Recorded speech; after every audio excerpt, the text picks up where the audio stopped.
Bu Mela sebagai kurator sudah memilih ada 7 seniman perempuan kebetulan yang diminta untuk berkolaborasi dengan satu seniman laki-laki yang kalau bisa berbeda disiplin.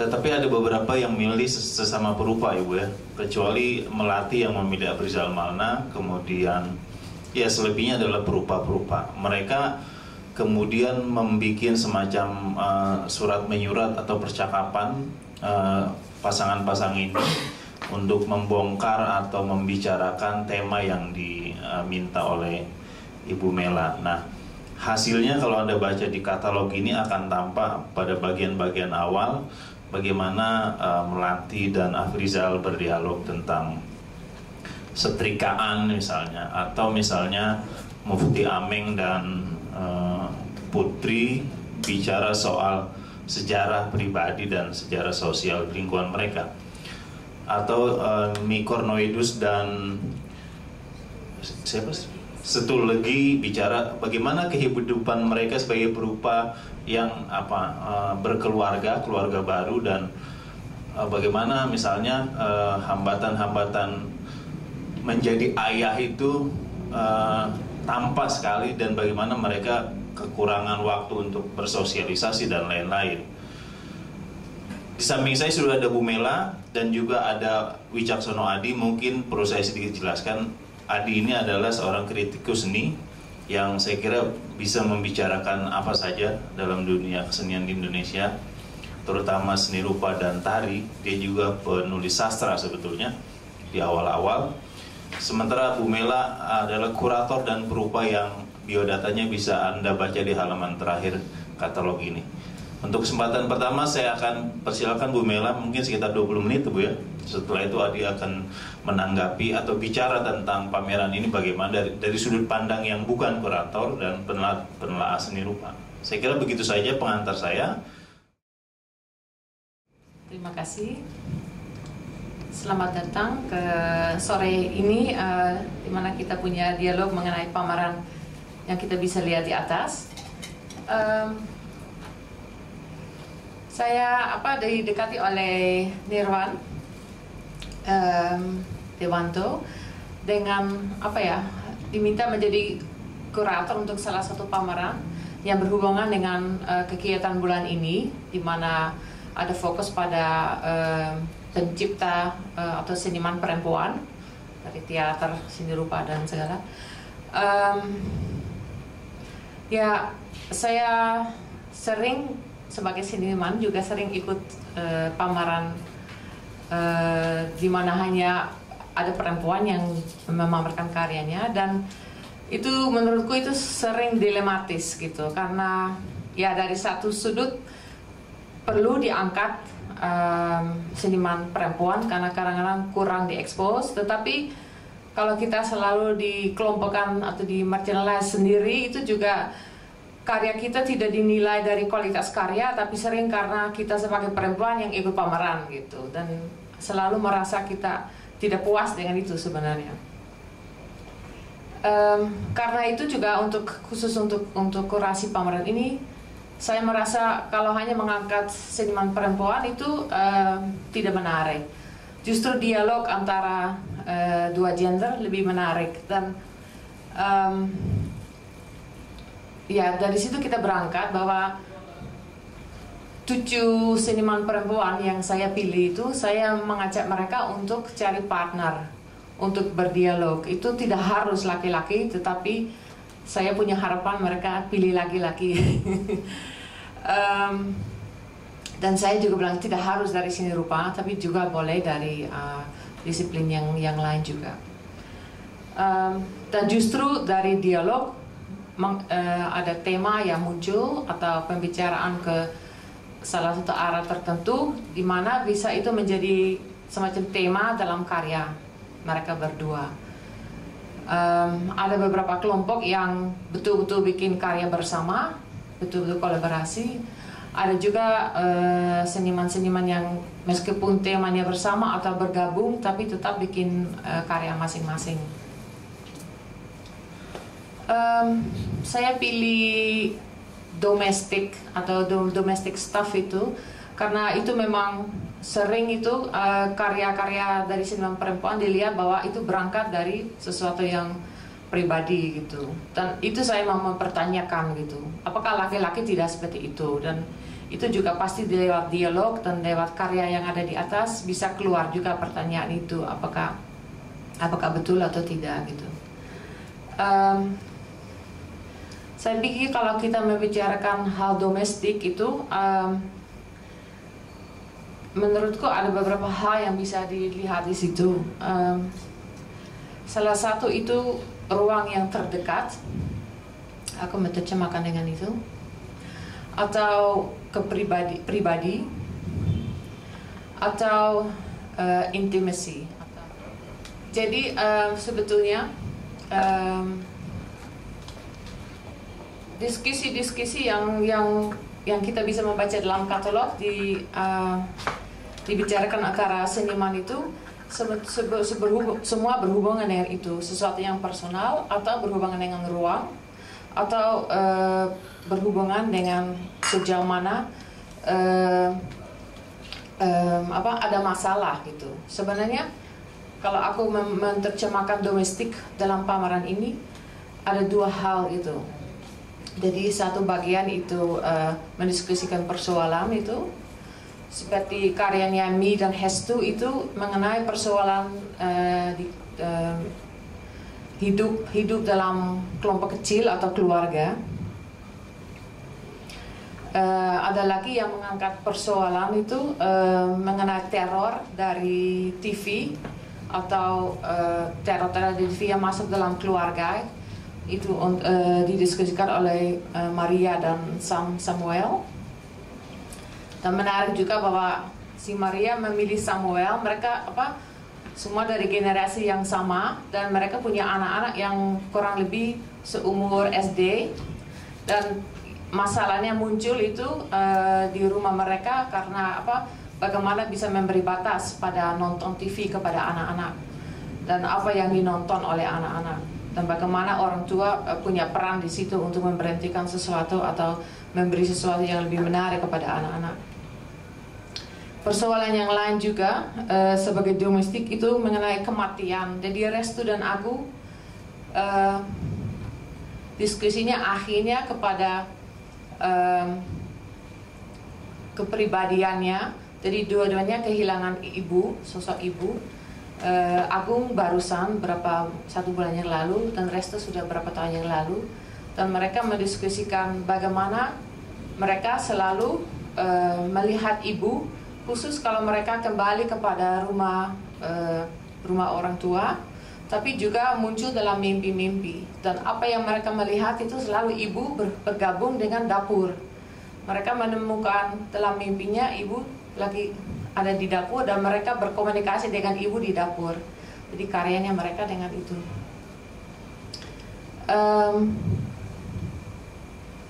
Yang lain juga itu juga berhubungan dengan persoalan itu, diskusinya di antara Aryani dan Ferdi. Itu juga menarik bahwa diskusi mereka mengenai benda, bagaimana dominasi atau kepentingan dari benda-benda ke sekeliling kita, dan bagaimana mereka dibesarkan dalam keluarga yang berbeda sebetulnya. Di Ferdi dikeluarkan di salah satu keluarga di mana mereka atau ibunya terutama tidak mau membuang sesuatu. Jadi rumah itu penuh dengan benda. Jadi DVD player rusak, mereka beli DVD player baru, ditumpuk di atas DVD player yang sudah nggak berfungsi. Hal seperti itu. Padahal Aryani itu ibunya justru selalu membersihkan dan membuang sebanyak mungkin. Dan mereka dua-duanya punya semacam obsesi terhadap benda. Jadi Ferdi senang selalu memakai benda terus menerus dan punya emosi terhadap benda seperti jam atau seperti ya alat-alat yang di rumah yang dia pernah dapat dari ibunya atau dia pernah kumpulkan. Padahal Aryani juga sekarang punya semacam outlet dengan barang-barang antik gitu. Jadi mereka dua-duanya penting pada hubungan mereka secara pribadi dengan objeknya. Yang kelompok yang lain sebetulnya setelah aku lihat pameran ini itu tidak mengangkat persoalan, tetapi mengangkat sesuatu yang filosofis, seperti persepsi terhadap domestik dengan Amrisal dan Lidiawati. Mereka mengangkat itu pertanyaan tentang kebenaran atau kejujuran dalam dirinya dan hubungan dengan yang luar. Lydia menerjemahkan itu dengan bentuk rumah yang digantung, dibuat dari ice sticks, dan itu bagaimana menempatkan rumah itu, dan jiwanya itu sangat akrab dengan bentuk rumah gitu. Itu sebetulnya juga sesuatu yang kita bisa lihat dalam karyanya Teddy umpamanya, yang kebetulan ada satu lukisan di situ di mana dia lihat rumah sebagai kepala atau kepala sebagai rumah. Dan itu juga toleransi menjadi juga penting gitu dalam tema si Lydia dan Amrisal, Pak Amrisal. Jadi toleransi itu berhubungan kejujuran diri dengan lingkungan di luar itu seperti tetangga. Dan bagaimana mencari semacam kompromi untuk hidup dengan harmonis. Amrisal dan Afrisal itu lebih mendiskusikan mengenai eksistensi dengan pengalaman dalam kehidupan dan bagaimana memberi titik ekstensinya lewat semacam tanda, atau mereka mencipta semacam tanda. Afrisal sebetulnya dalam tulisannya dan melatih lebih pada karya seni rupa gitu, dan tanda itu dari dalam karya ini mereka bikin tanda dengan alat setrika karena mereka melihat itu pengalaman dalam kehidupan semacam kebakaran juga, dan kebakaran itu diterjemahkan dengan membakar atau alat setrika ditaruh di salah satu tempat cukup lama sampai ada tanda. Sekar Putri dan Amek itu juga tidak angkat masalah atau persoalan, tapi lebih juga menurutku juga lebih filosofis. Domestik itu seperti semacam sistem dasar, mereka melihat seperti itu, di mana kita berkembang itu, dan lewat catatan-catatan itu dan kumpulan barang yang mengangkat itu penting buat dirinya sendiri, itu seperti bukti, semacam bukti untuk kehidupan mereka. Kalau kita melihat kembali kepada seni, dan kalau kita lihat dalam sejarah sebenarnya semacam domestik atau yang intim atau yang ruang dekat atau pribadinya itu mulai muncul dalam karya seni rupa tahun 60-an. Pada waktu mulai banyak karya yang muncul berhubungan dengan happening, performance, video art yang pertama yang muncul, dan juga banyak pada fotografi. Itu terutama ya ada di Amerika atau di Eropa juga. Dan umpamanya salah satu contoh saya mau cerita itu dari Vali Export. Dia salah satu seniman perempuan dari Austria, dan untuk memberi pengalaman kepada orang, dia bikin box dari dos karton, dibungkusi badannya di sini, dan dia bikin lubang di tengah, dan di pinggir jalan atau ya di tengah jalan dia mengajak publik untuk merasakan gitu. Jadi orang boleh masuk tangan ke dalam dos dan boleh merasakan badannya. Itu saya pikir itu salah satu contoh dari karya yang cukup ekstrem untuk berhubungan dengan realitas dan intimitas dan paling domestik menurutku. Ada banyak contoh-contoh seperti itu sebenarnya. Umpamanya video artis yang mungkin yang bisa dikatakan yang dari yang pertama yang muncul itu namanya Bill Viola. Dia bikin film-film dari istri yang melahirkan yang sangat intim dilihat, tapi juga kita lihat film dari ibunya yang sakit dan dalam proses meninggal.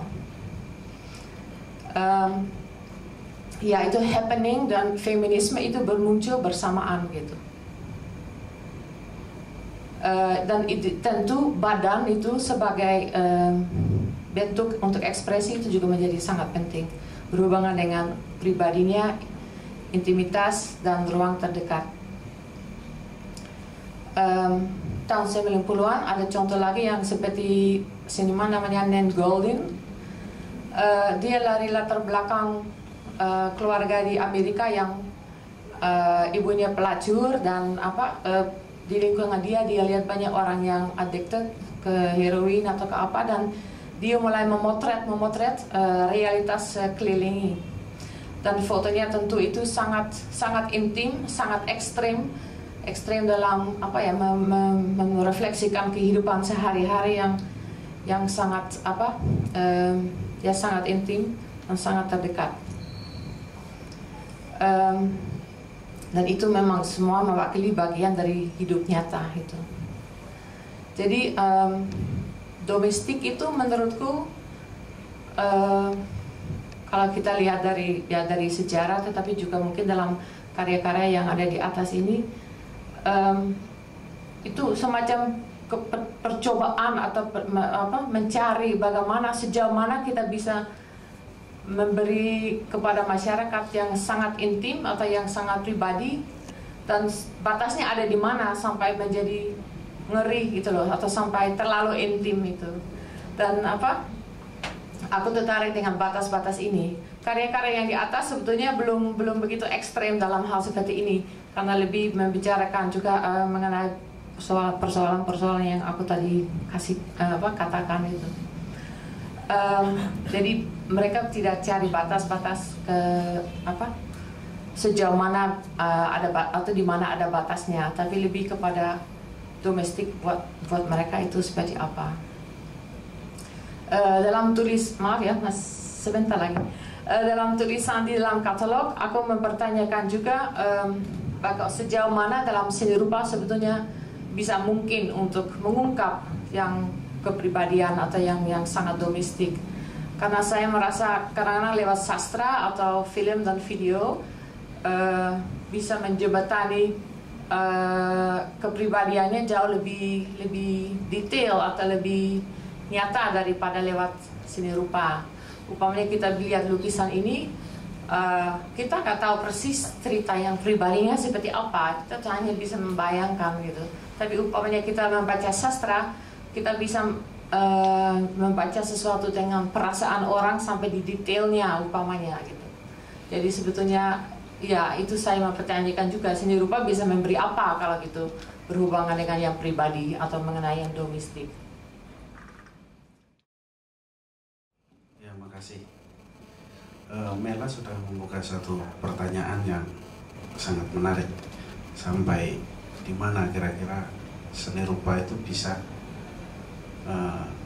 menampilkan, menjelajahi ruang-ruang yang paling intim dari apa itu mungkin bisa disebut ruang domestik atau ruang privat dengan yang sifatnya lebih ke publik.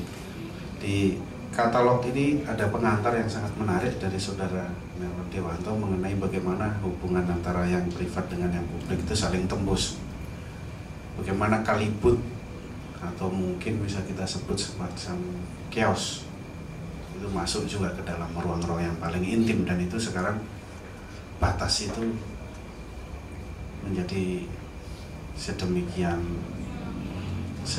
cair dan susah ditentukan. Nah, saya teringat sekitar tahun 85 pernah terbit buku yang mengkaji mengenai novel-novel dalam bahasa Jawa. Itu novel in Javanese punya Josh Quinn. Ada satu analisis yang menarik dalam satu bagian dari satu bab itu yang menganalisis soal ruang. Di dalam novel-novel Jawa itu intinya bahwa rumah bagi orang Jawa yang dalam tanda petik di pedalaman yang agraris berbeda dengan orang yang di pesisir. Rumah adalah tempat orang untuk mendapatkan jaminan kepastian suatu hal yang teratur. Tapi begitu keluar ke dunia luar rumah adalah sesuatu yang mengancam, penuh bahaya, tidak pasti, chaos. Maka waktu kecil saya setiap kali maghrib, menjelang maghrib tuh nggak pulang-pulang tuh sama orang tua saya, muter-muter aja sekalian di luar sana, kamu nggak usah pulang. Terus begitu masuk di struktur ruang itu, nanti kalau di ruang tamu itu bahasa yang gunakan lebih formal, nanti begitu masuk lebih intim. Ada juga ruang-ruang yang memang tidak bisa dimasukin oleh anak-anak karena itu dikatakan ruangnya orang tua yang sangat gawat gitulah kira-kira. Terus saya membawa kawan kalau datang ke rumah tanpa belum kenal sama orang tua saya, tiba-tiba masuk ke dalam sampai ke kamar-kamar di dalam itu, orang tua saya itu merasa diinjak-injak privasinya itu diaduk-aduk dan marah sekali. Jadi pada dasarnya saya melihat pada saat itu bahwa ini pengalaman yang nyambung dengan pengalaman saya. Orang Jawa itu sangat individual. Hubungan antara ruang publik dan ruang privat itu sebenarnya sangat jelas batasnya. Dan sifat individual itu seperti halnya keluarga Batih kalau di Jawa, gotong royong itu hanya sebagai lip service lah untuk sosial, hubungan sosial, obligasi sosial gitulah kira-kira. Tidak pernah ada yang namanya kok rekatan hubungan dengan orang lain itu sedemikian intim, tidak pernah ada. Pada dasarnya saya merasakan juga mobilitas itu yang sangat privat itu harus dijaga betul dan akhirnya menjadi sangat individual. Dan kalaupun dia duduk di sebuah jabatan, nanti ya kroni-kroninya keluarganya yang akan dibawa, orang lain adalah ancaman atau chaos. Dan itu ketika kemudian saya melihat seni rupa di Indonesia, rata-rata yang mengenai yang dunia privat ini sebenarnya tidak tergarap secara jelas. Saya belum bisa melihat bagaimana pandangan selama 20 tahun terakhir itu mengenai ruang-ruang privat yang intim tadi. Itu satu hal.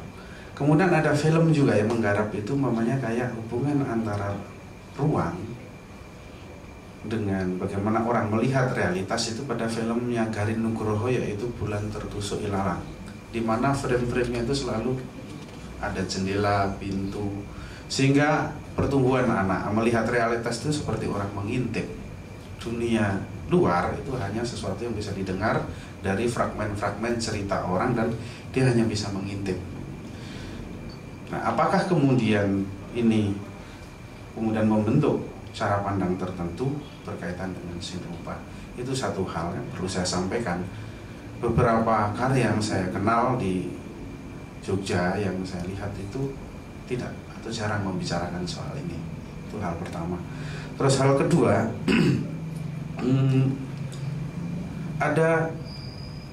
saya melihat seni rupa itu memiliki suatu potensi untuk menyampaikan kehadiran atau membuat kehadiran bentuk atau benda-benda yang tak tergantikan. Yang saya maksud di sini, saya ingin mendefinisikan suatu pengertian, mungkin bahasa Indonesia yang perlu dicari, yaitu totalitas performasi.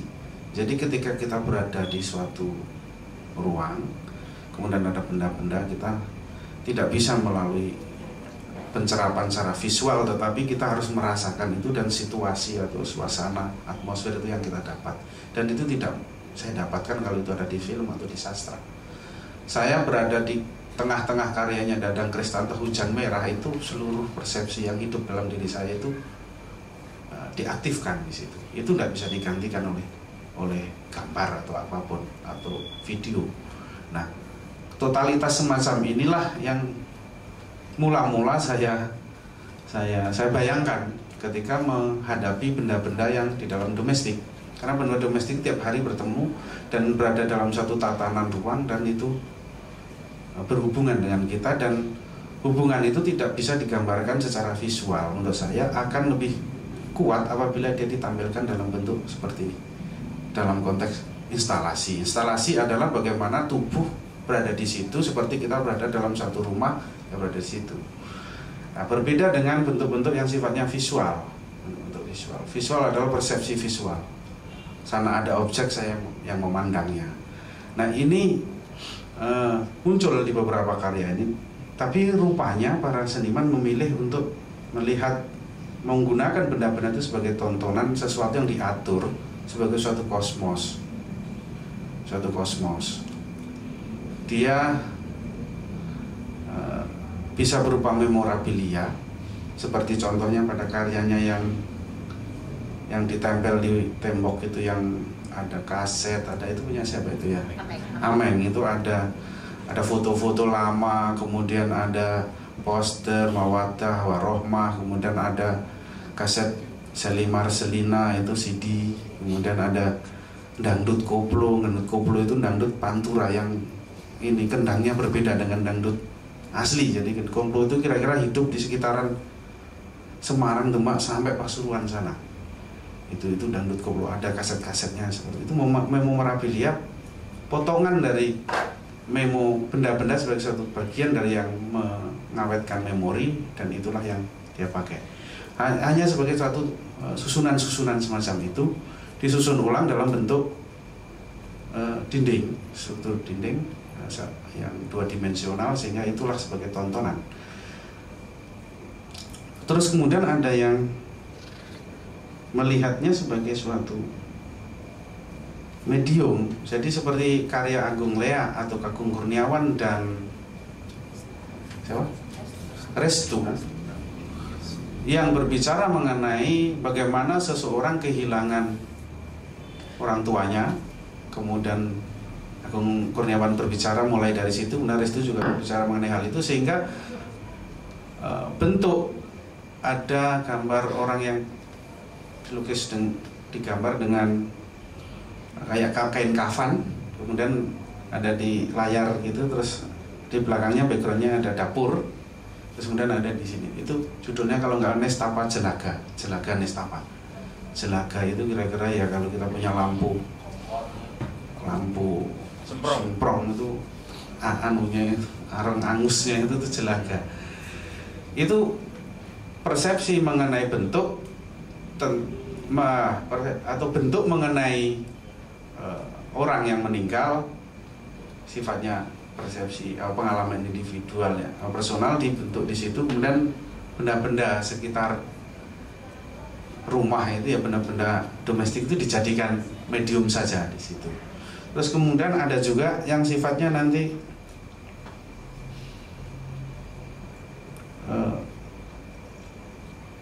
tidak terlalu menjadi bagian, terlalu kuat ikatan itu dengan yang disebut sebagai makna, hubungan makna dalam pengertian totalitas performasi, yaitu ketika benda itu berada dalam satu konteks di ruang domestik, yaitu setrika. Setrika itu tiba-tiba diambil, dicabut dari hubungan itu sama melati, terus ada tumpukan kertas yang ada bekas cap setrika itu sudah ditarik sebenarnya keluar dari lingkup totalitas performasi ruang domestik itu.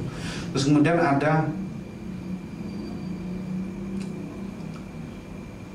ya benar-benar sebagai suatu bentuk visual, seperti foto punyanya Mi Cordonius ya, dan Cornudus dan satu lagi.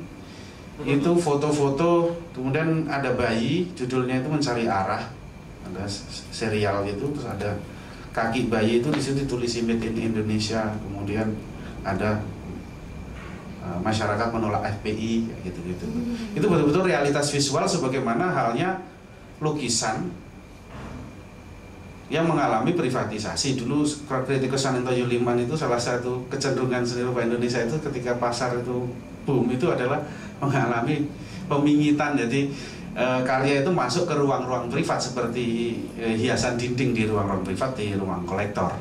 Nah itu mirip seperti itu. Jadi itu tidak ada kaitannya sama ruang privat sebenarnya dalam konteks yang saya jelaskan tadi. Nah, kemudian ada Samuel Indratma membuat kursi terbuat dari remote control box, dan itu pun dinamai remote control juga. Diberitahu bahwa itu remote control, diberitahu. Nah, kemudian ada TV satu channel, judulnya itu dia. Jadi benda-benda atau barang-barang atau bentuk-bentuk di dalam ruang privat itulah sebenarnya yang digunakan di tata sedemikian rupa. Jadi tidak sampai kepada tingkatan yang seperti Anda bilang tadi, mengeksplor batas-batas semacam itu. Bagaimana umpamanya orang yang hidup dibesarkan masa kecil seperti dalam ruang privat, di mana saya itu akhirnya karena tiap hari harus di rumah, kemudian kalau dunia luar itu dibilang bahwa itu chaos berbahaya, akhirnya begitu nanti pergi ke Jakarta.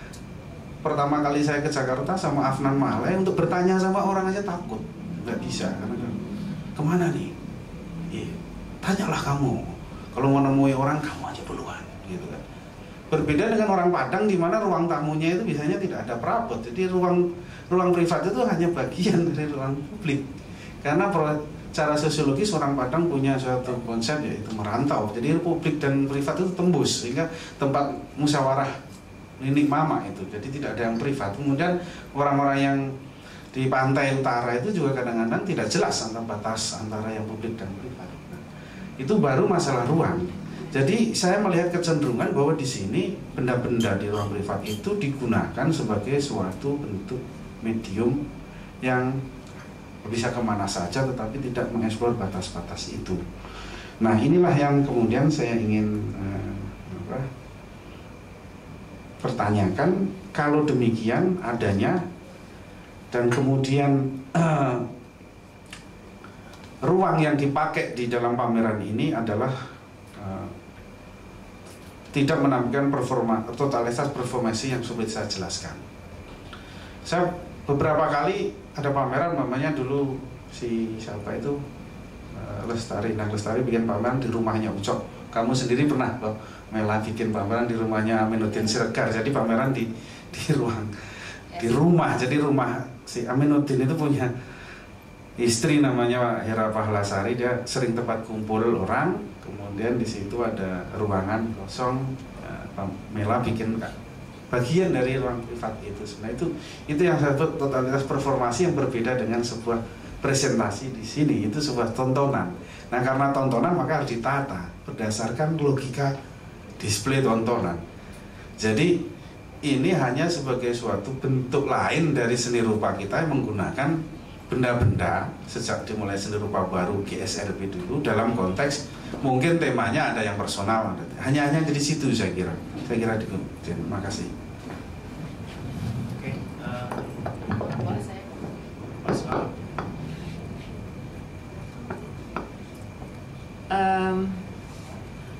Ya, saya pikir betul Adi, dan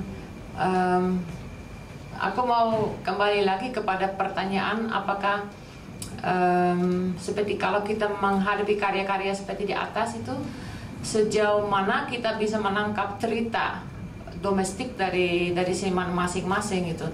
Karena seperti dengan bahasa seni rupa menurutku, ya selain bentuk domestik yang kita familiar itu, sejauh mana kita bisa mengangkat masalah-masalah domestik yang ada pada setiap seniman itu. Karena menurutku seperti kamu tadi cerita bahwa kamu ada di tengah instalasi apa gitu, tetap itu persepsi kamu terhadap karya itu menjadi lebih penting. Jadi bagaimana kamu yang bisa membaca karyanya gitu, dan kamu dari latar belakang mana, dengan itu mempengaruhi bagaimana kamu menangkap apa dari karya itu. Jadi itu seperti, dan apa namanya, artinya itu lebih kepada domestik dari kamu sendiri, bagaimana kamu membaca karya seni rupa. Karena karya seni rupa menurutku itu tidak bisa memberi sesuatu yang sangat intim atau private seperti sastra atau seperti mungkin film gitu. Jadi menurutku itu yang ada sesuatu yang lain dalam seni rupa, seperti itu membuka persepsi yang sangat khusus dan memberi pengalaman, tetapi itu lebih kepada kita sendiri sebagai penonton. Pada pencipta itu lain untuk mengkomunikasikan yang pribadi mereka gitu. Mengerti maksudku? Seperti kalau kita cerita mengenai pengalaman kita di dalam buku, kita bisa sampai di detail, kita bilang wah aku kecelakaan dan aku merasakan apa dan aku mengalami apa gitu. Itu nggak bisa dengan lewat seni rupa menurutku, karena kita hanya ada bahan visual seperti sekarang juga perlu kata-kata untuk menjelaskan karyanya, di belakangnya ada apa sebetulnya. Jadi kalau kita hanya menghadapi karya, itu hanya persepsi kita sendiri sebagai penonton, kita merefleksikan di atas karyanya. Apakah Adi bisa setuju dengan itu atau ada komentar tentang itu? Atau mungkin Irwan mungkin atau sastrawan yang lain? Oke, makasih Bu Mela. Saya kira pertanyaan Bu Mela terakhir ini penting ya. Bagaimana sebetulnya seni rupa itu tidak bisa memberikan sesuatu yang lebih intim kepada halayak penontonnya ketimbang yang diberikan sastra atau film. Apa sebetulnya hambatan atau tantangannya sehingga karya-karya rupa itu tidak bisa memberikan keintiman atau perasaan dekat dengan apa yang ditampilkan itu, yang tentu saja berbeda dari kalau sastra membuat rincian tentang misalnya kecelakaan seperti yang dibilang Bu Mela tadi, rinci orang ketabrak misalnya atau orang berciuman, itu kan bisa rinci sekali dan kita bisa hanyut ke dalam rincian itu. Tapi dalam seni rupa ini rupanya diduga menjadi hambatan karena benda-bendanya sudah selesai sampai di situ. Ya kalau dia 2 dimensi dia hanya ada gambar, kalau dia benda-benda temuan ya seperti itu adanya. Saya undang teman-teman untuk menanggapi atau mengasih tanggapan tentang problem ini atau soal lain sehubungan dengan apa yang sudah berlangsung dalam pameran Domestic Stuff selama sepekan terakhir. Ya, sebenarnya setiap medium seni itu punya keterbatasan. Tadi Mela mengatakan bahwa sastra atau film itu bisa mengatakan banyak sekali tentang perasaan manusia. Baru satu, tetapi kekurangannya dibandingkan seni rupa juga banyak. Ya. Sastra itu punya sifat ambiguitas juga. Kalau prosa itu memang bercerita dengan runtut. Artinya pengalaman di dalam menangkap cerita atau pengalaman tokoh itu terjadi di dalam urutan waktu. Ya. Kalimat itu kan bekerja berdasarkan urutan, jadi temporal, ya kan? Kalau kita membaca cerita sebuah peperangan atau sebuah kecelakaan, maka kita mengalami kembali peristiwa itu secara temporal, ya. Mungkin di dalam past tense, tetapi tetap temporal gitu. Artinya urutan A, B, C, D, E.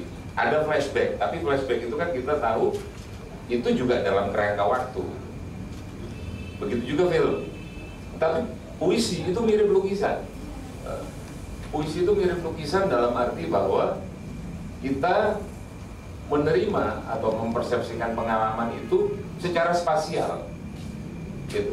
Nah, jadi puisi itu berada di antara prosa dan seni rupa. Jadi seperti dikatakan Adi tadi, seni rupa itu selalu memberikan kita pengalaman keruangan. Kalaupun ada cerita di situ, maka cerita itu tidak muncul di dalam sequence, tetapi di dalam keserentakan, ya. Sekaligus gitu. Kita melihat apapun dia, apakah itu lukisan Sujoyono atau instalasinya Dadang Kristanto, maka kita menatap semua itu sekaligus, gitu. Menatap semua itu sekaligus, kita kehilangan sesuatu yang temporal. Artinya urutannya tidak ada, semuanya serempak muncul. Nah, menurut saya ini justru kelebihan seni rupa yang hendak hendak diambil oleh puisi, tetapi puisi tidak kunjung mampu juga mengucapkan ini. Puisi selalu menjadi tegangan antara yang spasial dan yang temporal. Nah, mungkin demikian ya. Itu yang pertama. Yang kedua adalah bagaimana sebenarnya seorang penonton itu mempersepsikan semuanya. Di dalam sastra itu penonton dibatasi oleh arti kata, dibatasi oleh kamus. Jadi sebenarnya dia tunduk kepada arti. Ya, di dalam seni rupa kita tidak tunduk kepada arti. Jadi kemungkinan untuk terbuka, untuk memberi tafsir yang lebih. Ya, penonton itu punya kemerdekaan yang lebih besar gitu sebenarnya di dalam menghadapi seni rupa. Ya contohnya kalau kita hadapi Jackson Pollock itu kan kita kan tidak bisa menyarikan arti gitu. Artinya bisa apa saja. Kalau kita menghadapi misalnya karya instalasi juga kita memberikan arti itu. Nah tetapi begini masalahnya mungkin apakah seniman itu ya apakah seniman itu bercita-cita untuk memajukan suatu tafsir tertentu atas realitas itu misalnya. Jadi kalau iya, maka apakah penonton boleh berbeda dengan dia? Jawaban saya tentu boleh, ya kan? Tentu boleh. Tetapi penonton itu seringkali, pemirsa itu seringkali mengharapkan sesuatu yang di luar karya seni, penjelasan, ya, atau uraian dari kurator misalnya. Jadi semua itu lalu membentuk, mengarahkan penonton pada situasi tertentu. Saya merasa bahwa seni rupa kontemporer dalam beberapa hal, kontemporer saya pakai untuk istilah sementara, itu penjelasan itu seringkali muncul di luar karya seni. Ya, penjelasan itu sering muncul di luar karya seni. Dan ini lalu menurut saya membuat persepsi penonton agak dibatasi. Tetapi itu tentu saja bukan salah siapapun juga gitu. Penonton itu seringkali seperti kita dalam kehidupan sehari-hari itu mengharapkan arti, selalu mengharapkan arti. Arti itu dalam bahasa Inggris itu sense, beda dengan makna ya, meaning ya. Jadi sesuatu yang berarti itu lebih penting daripada sesuatu yang bermakna. Itu memang sesuatu yang diberikan oleh dunia komunikasi. Nah seni rupa itu terus berusaha memberikan itu, Tetapi saya menduga bahwa sebagian pengalaman kita di ruang-ruang seni kita yang sekarang itu sudah didahului oleh penjelasan di luar karya seni, apapun bentuknya. Tetapi ini terus butir yang ketiga saya kira adalah menurut saya ya penonton itu harus memisahkan diri dari semua itu. Dan saya kira dia juga bisa menangkap sesuatu yang bertolak belakang daripada apa yang dimaksudkan oleh senimannya, ya kan? Itulah sungguh-sungguhnya yang terjadi di dunia makna. Jadi dalam hal domestic stuff misalnya, saya kira seorang penonton yang cukup sehat akan mengalami semuanya. Jadi mengalami jejak-jejak dari dunia domestik, traces, ya. Dia mengenali jejak-jejak dari dunia domestik, dan dia saya kira cukup sadar untuk memperkaitkan bekas-bekas dari dunia domestik itu dengan persepsi dia. Artinya dia tidak terikat lagi kepada maksud kurator atau maksud seniman, yang saya maksud. Mungkin ada masalah sedikit, yaitu saya kira seni rupa instalasi itu ditentukan sekali oleh pengalaman keruangan. Karya seninya sendiri sama, tapi kalau displaynya berbeda, maka pengalaman kita akan berbeda. Kalau kita menghadapi patungnya Anish Kapoor itu kan, atau dunia patung pada umumnya lah, itu kita lihat dari sudut yang berbeda, lalu pengalamannya berbeda. Jadi, nah saya ingin menekankan sekali lagi bahwa yang pribadi itu akan muncul apabila penonton itu bisa bisa memisahkan diri dari uraian atau penjelasan di luar karya seni itu sendiri. Nah, artinya penonton itu berbeda sama sekali dengan seniman dan kurator itu boleh dan bisa. Sesuatu itu menjadi serba mengambang, dan saya kira itu kelebihan seni rupa. Seni rupa saya kira beruntung karena tidak tunduk kepada arti, sedangkan sastra itu tunduk kepada arti, kepada kamus. Dan mungkin juga ada kecenderungan seni rupa mendekat kepada sastra dalam arti bahwa uraian atau penjelasan itu menjadi agak penting akhir-akhir ini, menjadi penting ya. Jadi secara ekstrim disebut conceptual art lah. Conceptual art itu kan lalu kita berusaha memahami apa yang dimaksud senimannya, gitu kan. Nah, itu jadi tantangan seni rupa itu sekarang di situ. Jadi justru dia mau masuk ke sastra, tapi juga di lain pihak dia ingin tetap menjadikan dirinya benda yang bisa ditangkap dari segala jurusan. Saya kira itu komentar saya. Lalu pertanyaan saya untuk Mela begini, boleh tanya ya? Bagaimana Mela memilih 7 seniman itu? Apakah Mela memilih mereka berdasarkan pengetahuan bahwa mereka tertarik kepada isu-isu domestik, ataukah Mela memilih mereka karena mereka memang menarik karyanya selama ini? Jadi mana yang lebih penting? Apakah isunya atau justru karena mereka justru sudah membuat karya-karya yang menarik? Itu saja.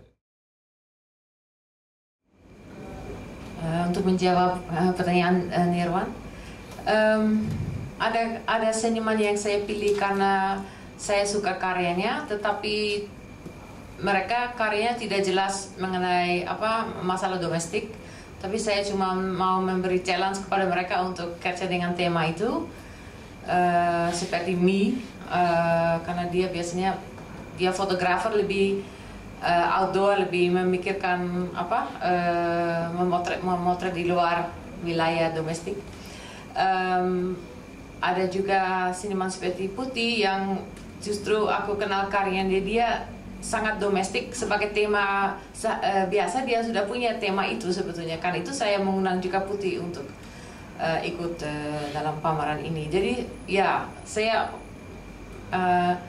menyeleksi seniman itu dengan alasan yang berbeda sih sebetulnya. Jadi ada beberapa seniman yang aku betul-betul pengen tarik dalam tema itu. Ada yang saya pilih seperti Melati juga, umpamanya dia juga sering berangkat dari tema domestik.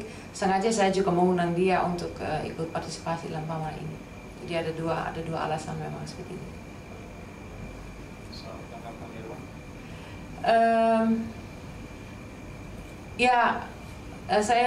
Saya mengerti memang perbedaan antara sastra dan umpamanya seni rupa, dan memang masing-masing punya kelemahan dan punya kekuatan itu. Saya cuma mempertanyakan kadang-kadang seperti kita sebagai seni rupa atau seperti seniman gitu mau mengekspresikan yang sangat pribadi, dan kita harap bahwa publik juga mengerti persis kepribadian kita itu. Ya mungkin itu susah untuk diungkap tanpa kata-kata gitu loh. Jadi umpamanya mengenai cinta gitu, kita bisa umpamanya melukis mengenai cinta, tapi orang yang lain pasti membaca berbeda gitu. Dan itu memang kekuatan. Tapi kadang-kadang kalau kita betul-betul ingin sangat spesifik dalam karyanya, apa yang kita mengekspresikan betul-betul ingin kita sampaikan hanya itu, apakah mungkin gitu? Ya mungkin hanya mungkin dengan fotografi atau dengan performance atau dengan happening atau media campuran gitu, atau new media. Mungkin itu lebih gampang untuk yang bikin karya yang lebih langsung, tidak terlalu banyak tergantung pada interpretasi pada publik. Karena persepsi memang bisa begitu luas dari penonton. Jadi kadang-kadang kalau kita tidak ingin luas, itu bagaimana kita pakai format seperti apa gitu. Nirwan tadi bicara soal bagaimana makna tercipta, bukan arti. Apakah itu tergantung kepada si penontonnya, ataukah tergantung pada karyanya? Ya, atau bukan pencipta, tapi karya yang dihadapi kan gitu kan. Tentu dua-duanya. Tetapi arti dalam hal ini tadi sudah diterangkan bahwa sastra itu mencoba mendeskripsikan sesuatu, tetapi meaning atau makna itu kadang-kadang tercipta yang ingin saya sebut tadi, totalitas performasi itu berkaitan dengan bobot kehadiran. Saya selalu menyebutnya sebagai bobot kehadiran. Orang tabrakan mobil diceritakan, ditabrak itu bisa secara, tetapi bagaimana dia dirasakan ulang dalam suatu setting instalasi mobil yang tertabrak, tingkat apa istilahnya yang terserap dalam deskripsi sastra atau puisi dengan menghadapi langsung seperti itu disusun sedemikian rupa itu berbeda. Itu dua hal yang tidak bisa ditukar itu saya kira, dan seni rupa memang kekuatannya di sana.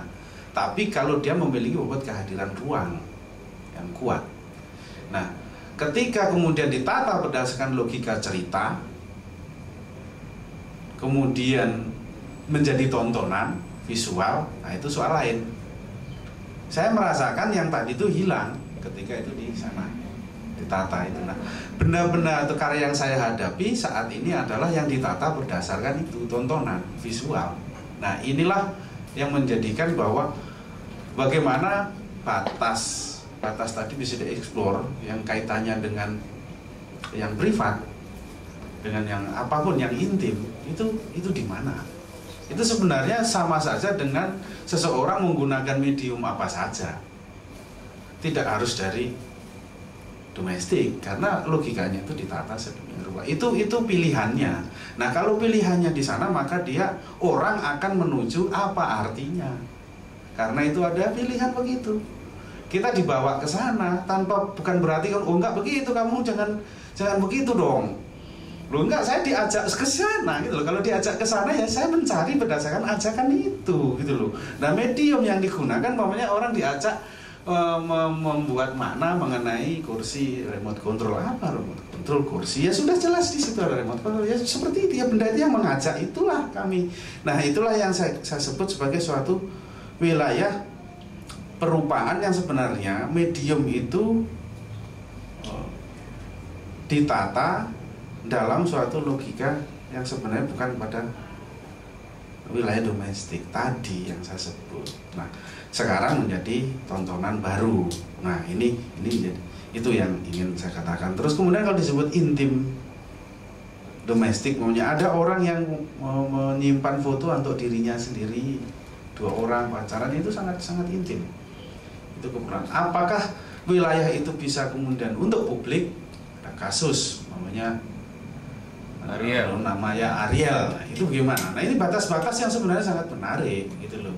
Publik dalam pengertian privat, intim, domestik itu seperti itu. Kalau masuk ke sana umpamanya. Nah, ini cerita mengenai cerita-cerita mengenai ruang domestik yang ada di pada diri kita yang sehari-hari ditemui seperti, dan itulah yang saya lihat dalam karya ini. Nah, kalau kemudian seni rupa menuju kepada cerita seperti itu, nah tentu saja dia akan yang kebayang sastra yang lebih detail menceritakan. Dan seni rupa kontemporer di Indonesia banyak yang menuju ke sana, yaitu ingin menjelaskan dirinya sebagaimana orang mendeskripsikan sesuatu itu seperti orang mendeskripsikan dalam suatu kalimat. Nah, padahal karena seni rupa pada saat tertentu ketika berada dalam posisi kita dalam totalitas performasi yang tadi, itu seperti halnya sastra itu sifatnya lisan. Kalau kemudian dibakukan dalam bentuk visual, dia menjadi tulis. Nah, pembakuan itu suatu proses fiksasi sesuatu yang tadi sebenarnya sudah dalam suatu peristiwa pengalaman ketika saya berada dalam ruang itu. Nah, kalau kemudian itu ditransfer menjadi visual, dia adalah fiksasi seperti halnya sastra lisan dibakukan menjadi huruf. Nah, ketika menjadi huruf ini, maka kita diajak untuk berhubungan huruf ketemu huruf, kalimat bertemu kalimat. Nah, hubungan-hubungan ini yang saya kira kawan-kawan perupa di sini untuk pameran sadar betul bahwa ini ruangannya memang ruangan begini. Nah, kalau seperti itu, maka kalau pertanyaan berikutnya, kalau kemudian membuat arah pilihan adalah bentuk-bentuk visual yang ditata sebagai kosmos baru, kalau sehari-hari kita lihat benda-benda itu juga seperti itu, ditata pula seperti itu, ya sudah, berarti ini miniatur dipindah kemari. Nah, kemudian kalau kemudian kita cari ceritanya apa, meaningnya apa, nah itu yang menjadi pertanyaan. Kalau itu pun ditinggalkan, pengalaman apa yang kita dapat dengan ini? Pengalaman barukah, pengalaman berbedakah, atau saya diajak melihat sesuatu yang berbeda, atau hanya seperti itu? Nah, itulah tanggapan saya. Karya-karya itu mengajak kita untuk apa? Untuk mengenali kembali dunia domestik yang ragamnya banyak sekali. Saya kasih contoh misalnya, kalau saya menikmati punyanya Lydia Wati ya, yang kompleks itu kan mengingatkan saya kepada keberadaan kontrakan di masyarakat Betawi ya. Itu kan hampir setiap jadi setiap Kalau di Betawi itu setiap orang yang punya cukup banyak tanah gitu, dia akan jual dan akan dibikin kontrakan yang bentuknya persis seperti yang dibikin di Dewa tadi. Nah, kontrakan itu kita tahu sebetulnya kan dunia privat dan dunia publik itu sangat tipis batasnya. Kalau piring kita jatuh misalnya pecah, itu kedengeran ke tangga kita yang sebelah. Kita berantem, itu kedengeran dengan, apalagi orang bersenggama gitu bisa kedengeran. Malah zaman dulu ya, ketika kontrakan masih triplek itu dibolongin dulu untuk ngintip supaya dunia privat orang bisa tembus, kita bisa nikmati. Jadi buat saya karya Lydia Wati itu sangat, meskipun sederhana dari stik es krim itu, tapi dia membuat apa? Kita kembali kepada lingkungan di mana kita tumbuh itu, terutama saya sebagai orang yang menikmati rumah-rumah kontrakan dulu. Mungkin teman-teman yang lain ada nggak? Imam misalnya atau Ning menikmati benda-benda itu gimana itu?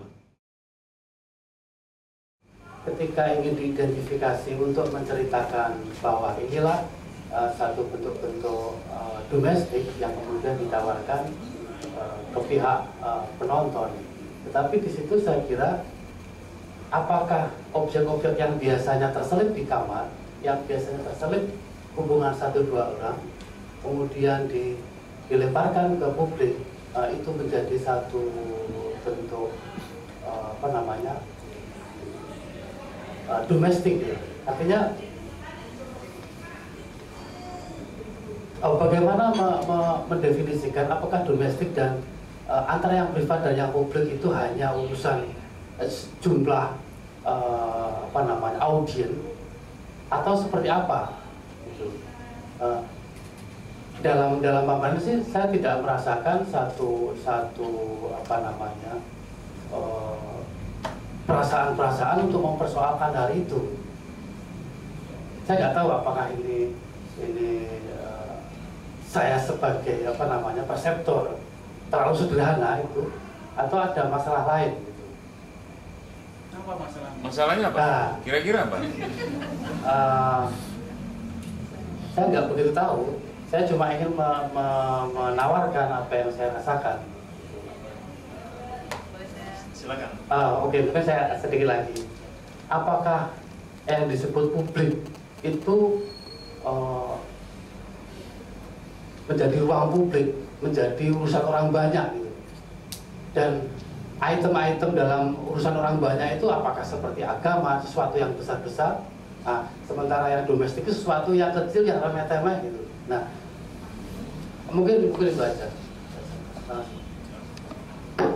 Ya, itu persis poin saya juga, pertanyaan saya juga dengan kata yang berbeda saja mungkin, bahwa seniman berangkat dari sesuatu yang domestik atau ruang dekat, tetapi apa akhirnya hasilnya yang ditaruh di dalam ruang pameran, kalau kita menghadapi mungkin hanya tema-tema atau ya istilah yang besar yang keluar gitu, upamanya mengenai lingkungan atau masalah politik atau tema sosial, atau jadi kita yang sebetulnya titik berangkat dari domestik yang diangkat oleh seniman, apakah masih itu bisa terbaca dalam karyanya gitu.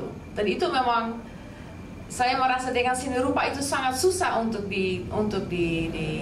dibentukkan dalam karyanya gitu. Jadi dan kita sebagai publik yang menghadapi karya ini, kita susah sekali membaca lagi titik awal keberangkatan senimannya gitu, kepribadiannya atau domestiknya yang tema yang mereka angkat itu.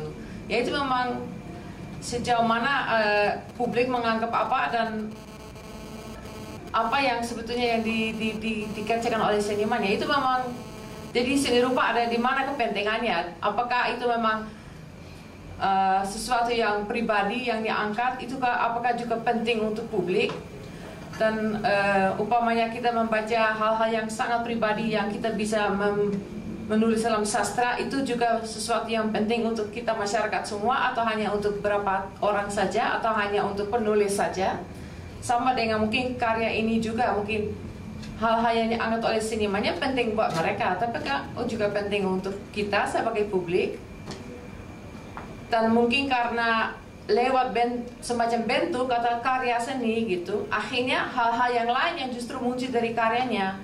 Karena apa yang kita tangkap sebagai publik itu juga kita datang dengan persepsi masing-masing. Seperti aku nggak punya asosiasi ke kamar kos-kos yang kamu tadi cerita, tapi karena kamu datang dengan latar belakang tertentu, kamu lihat karya ini, ya itu tiba-tiba kamu baca dari karyanya. Jadi saya pikir juga, ya seperti Adi tadi juga bilang, apa karya-karya yang ditata di ruang ini tiba-tiba menjadi sesuatu yang ditonton gitu, atau menjadi sesuatu yang berbeda gitu.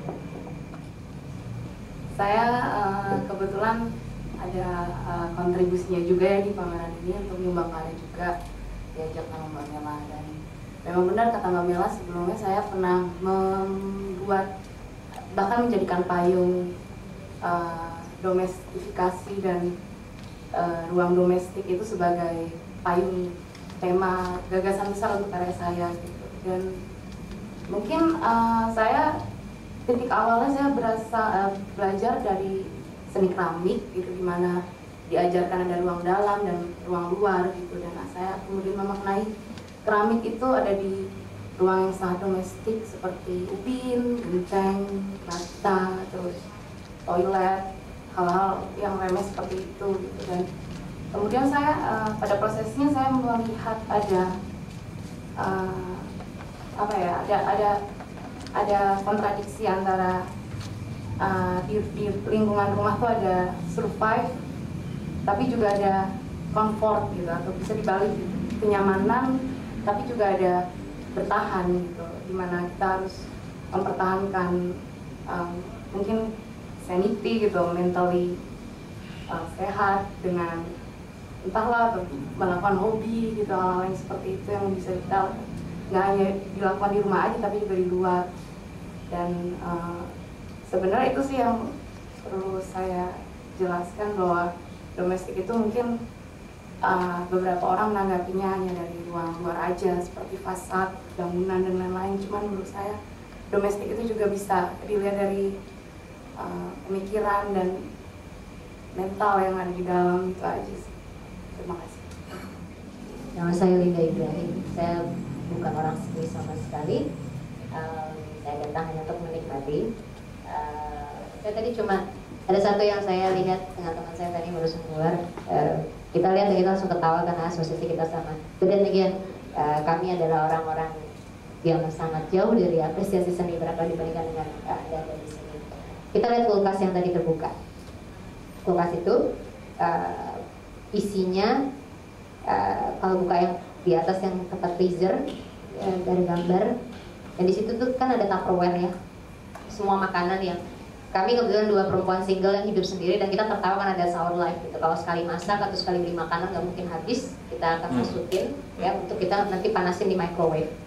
Itu adalah cara hidup yang sangat berbeda dengan sebenarnya bagaimana kami dibesarkan, dimana dulu tiap pagi ibu atau pembantu akan masak dan kita makan makanan segar gitu ya. Sedangkan sekarang beli makanan ya porsinya pasti untuk 2 orang, dan kalau you're single living alone ya selamat aja gitu, beli 2 makanan itu akan untuk 2 hari. Dan betapa itu kan sebenarnya serba instan dan serba nggak mau let go, karena serba salah juga kalau dibuang. Sayang loh, makanan dibuang kan dosa ya kan. Ada di situnya. Terus kita lihat di bawah itu bukan makanan kan, ada telepon bunyi, ring apa semacam-macam di situ kan. Kalau saya melihatnya itu adalah ini sebenarnya pembicaraan kami berdua tentang saya itu punya kecenderungan, dan saya bilang I need to go to a shrink. Itu pasti saya ada sesuatu, kenapa saya suka hoarding things dari dulu. Kalau orang Jawa bilang nyusup gitu, ibu saya tuh selalu bilang kamu dari kecil tuh nyusup, barang tuh susah banget mau let go gitu, udah jelek udah apa, boneka udah gak ada bentuk kamu nggak bisa let go. Dan itu bagian bawahnya si kulkas itu kan sebenarnya itu kan barang yang mungkin udah tua, telepon udah apa. Saya ngeliat itu kayak dijadikan kayak time capsule sama kita kan cenderungan orang modern sekarang, kita sangat punya attachment tinggi terhadap benda-benda yang kita miliki dan nggak mau let go. Nah kulkas itu kan tujuannya preservasi makanan kan, gimana makanan sebenarnya telur yang harganya cuma awet 2 hari bisa jadi seminggu karena kulkasnya itu. Nah itu saya lihat sih cuma tadi kita tahu ya, world people, modern people cannot move on gitu loh. Semua tuh maunya di preserve gitu, masukin kulkas gitu. Itu aja dari kami dulu ketawanya itu. Kerasa kesindir sih. Terima kasih Mbak Lida. Saya sih mau bercerita sedikit tentang kulkas ya. Ada sebuah kampung di pedalaman di Jawa Barat itu yang belum punya listrik karena banyak sekali orang beli kulkas di kota dan didagangkan di pertokoan. Keluarga yang tidak punya listrik ini kemudian membeli kulkas, tapi isinya bukannya buah-buahan atau sayuran, tetapi jemuran. Jadi dibuat gantung pakai itu kulkas dalam pengertian. Ya, silakan, Bung. Ada? Enggak, kalau di Manado itu dulu tahun kami tinggal di Manado tengah 80-an, Raja Cengkeh Manado memang punya uang. Itu kalau lagi musim cengkeh ketahuan, mereka turun dari gunung, istilah kita orang Manado aja bilang turun gunung tuh, Raja Cengkeh masuk kota Manado, kalau perlu terbang ke Surabaya atau Jakarta beli, dan yang paling dibeli ya elektronik kan, bawa kulkas apa segala macam naik ke rumah-rumah besar mereka itu. Tapi nanti begitu harga cengkeh jatuh 3 bulan kemudian uang udah habis, mereka akan mencoba jual, atau kalau elektroniknya nggak bisa, elektroniknya itu kulkas jadi lemari baju. Itu tahun 80-an itu Raja Cengkeh Hongkong masih, Raja Cengkeh Manado masih hidup begitu. Mengherankan tahun 97 itu seniman Jogja, itu kawan saya sendiri, gak enak kalau disebut. Jangan habis kawin beli kulkas gede benar itu dipakai untuk baju dan itu dihidupin karena nggak tahu ngecilin. Iya benar, dan kemudian beli tab itu yang besar, ya yang penting besar.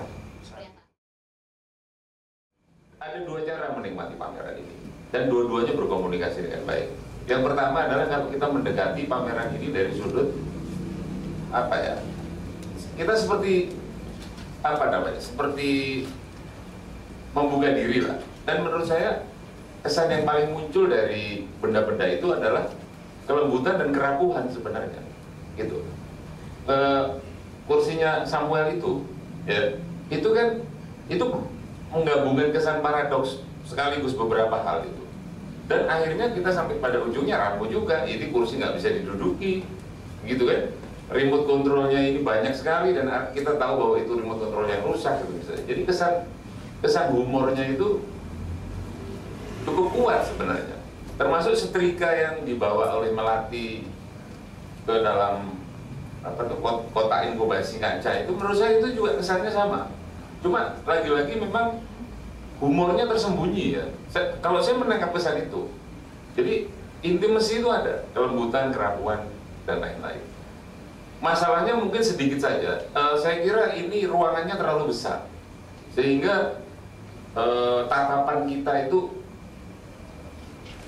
tidak begitu lancar sebenarnya. Itu saja, jadi intimasinya agak berkurang sedikit karena ruangannya terlalu luas. Seandainya dia lebih kompak maka itu akan muncul. Nah, kenapa saya membicarakan tentang kelembutan? Itu saya teringat pamerannya Dadang Kristanto yang disebut Adi tadi beberapa tahun yang lalu di Bentara Budaya. Itu sebaliknya yang terjadi itu. Dadang itu juga menyampaikan hal-hal yang bersifat pribadi, lebih pribadi daripada yang ada di tempat ini, tetapi kesan yang muncul adalah kekerasan ya, sangat eksplisit. Misalnya sate gitu ya, tusuk sate tapi telinga, macam-macam anggota badan manusia. Begitu juga yang disebut Hujan Merah itu, ada karya yang sangat lembut di dalam penampilan pertamanya. Itu ada benang-benang merah yang ditarik ke bawah. Itu memang mula-mula lembut, tapi kalau ditatap lebih lama, itu menjadi hujan darah itu. Hujan darah betul. Kelihatan seperti hujan darah, jadi kesannya memang agak terbalik. Nah, menurut saya kode-kodenya cukup mudah dipahami. Seandainya memang kita tidak membaca tulisan kurator atau wawancara seniman, menurut saya kode-kode komunikasinya itu tersedia semua, gitu loh. Dan jadi kesan terhadap pameran ini saya kira bermacam-macam. Kemarin ada teman saya arsitek, dia menonton pameran dan dia sangat suka karena kesederhanaan. Nah, saya mungkin mirip dia atau mirip Linda ini yang reaksinya serba spontan. Gitu. Cuma memang saya merasakan intimasinya agak sedikit berkurang karena ruang displaynya terlalu besar dan terlalu lebar. Itu. Yang kedua lagi, mungkin kita sudah cukup terbiasa dengan seni rupa, sebut saja seni rupa kontemporer Indonesia. memang ada kecenderungan memindahkan begitu saja benda-benda luar ke dalam ruang pameran. Kan itu terjadi tuh. Pasaraya Dunia Fantasi tahun 87 misalnya. Dan seterusnya gitu. Tetapi saya kira kita makin lama makin tahu bahwa pengalaman sekian banyak itu akan membuat kita makin cerdas lah, memilih karya-karya instalasi mana yang cukup bisa berkomunikasi dan cukup menarik, saya kira. Itu saja. Memang masa provokasi sudah selesai ya, karena itu sudah dikerjakan oleh gerakan itu, dan kita sudah hampir 30 tahun mengalami semua itu. Ada Galeri Cemeti juga yang memberi kita banyak sekali pengalaman seni rupa. Saya kira kita cukup cerdas memilih mana yang menarik dan mana yang tidak. Jadi kode-kode seni rupa itu memang membuat orang bisa berkomunikasi, sekalipun kita tidak mengenal sejarah seni rupa. Tetapi memang itu saya tutup dengan satu contoh. Saya punya seorang kawan, itu kakeknya itu menyukai karya seni rupa modern. Saya nggak tahu apa maksudnya seni rupa modern. Rupanya yang dimaksud si kakek itu adalah keseniannya Zaini, Nasar, generasi itu gitu, Sri Hadi gitu, generasi itu. Kakekku tidak menyukai karya seni rupa kontemporer. Maksudnya apa seni rupa kontemporer itu? Seni rupa yang dikerjakan setelah itu, generasinya generasi yang generasi Cemeti lah kalau mau mengatakan itu. Itu maksud saya, kode-kode seni rupa yang membimbing orang untuk menyukai atau terharu pada karya tertentu. Jadi itu memang hidup, ya, tetapi tidak selalu itu menurut saya. Saya kira orang yang datang ke sini terdiri dari orang-orang awam dan orang-orang yang sedikit terbiasa dengan kode-kode seni rupa kontemporer. Dan memang reaksinya tidak sama. Adi ternyata punya reaksi yang berbeda kan dengan saya. Tapi saya mengatakan sekali lagi bahwa unsur-unsurnya cukup kuat untuk membimbing kita lari dan lepas dari domestic stuff, ya, tetapi tetap di situ gitu loh, tangkap dan lari dengan itu, dengan dunia itu. Kode-kode yang tampak itu sangat dekat, sudah sangat akrab, itu mempermudah kita untuk masuk dalam tatanan tontonan itu, bukan konstruksi ruang, bukan tontonan. Nah, kalau kemudian kita berbicara tentang berbeda, ya semua tentu saja berbeda, pengalamannya berbeda, tetapi kita melihat materi benda itu kembali lagi ke sana sejauh mana. Bahkan kalau ngomong saya secara pribadi, kalau ditanya gimana kamu secara pribadi bisa masuk, bisa, umpamanya setrikaan. Ada kawan kemarin, ingat nggak waktu kecil kita dulu berangkat sekolah setrikaannya pasti pakai areng karena cepat-cepat dan kalau kepanasan itu nggak bisa didinginkan kan, Bu, seperti listrik. Makanya ibu saya itu menaruh daun pisang sampai tembus kadang-kadang. Nah itu material, kalau sampai bagaimana eksplorasi material pada tingkatan itu tentu menghasilkan suatu persepsi yang berbeda. Nah saya tidak melihat usaha keras dari para perupa ini untuk mengeksplorasi ke sana. Masalahnya apakah material di dalam benda-benda domestik itu hanya bisa dipakai seperti itu? Nah itu dia. Tidak ada totalitas. Bukan. Masalahnya di tingkat visual pun itu saya kira di mana-mana saya jumpai begitu, gitu kan. Nah kalau kemudian kita masuk ke tingkat yang spesifik, pengalaman semacam itu, ya tentu masih banyak hal yang bisa dikerjakan dengan karya ini. Kalau kita masuk di tingkat, oke, kita ambil kode-kodenya, kita pahami, ya masuklah ke sana. Tapi kalau kemudian ingin mendapatkan sesuatu yang lebih jauh, material itu tidak menyediakan. Kurang provokatif.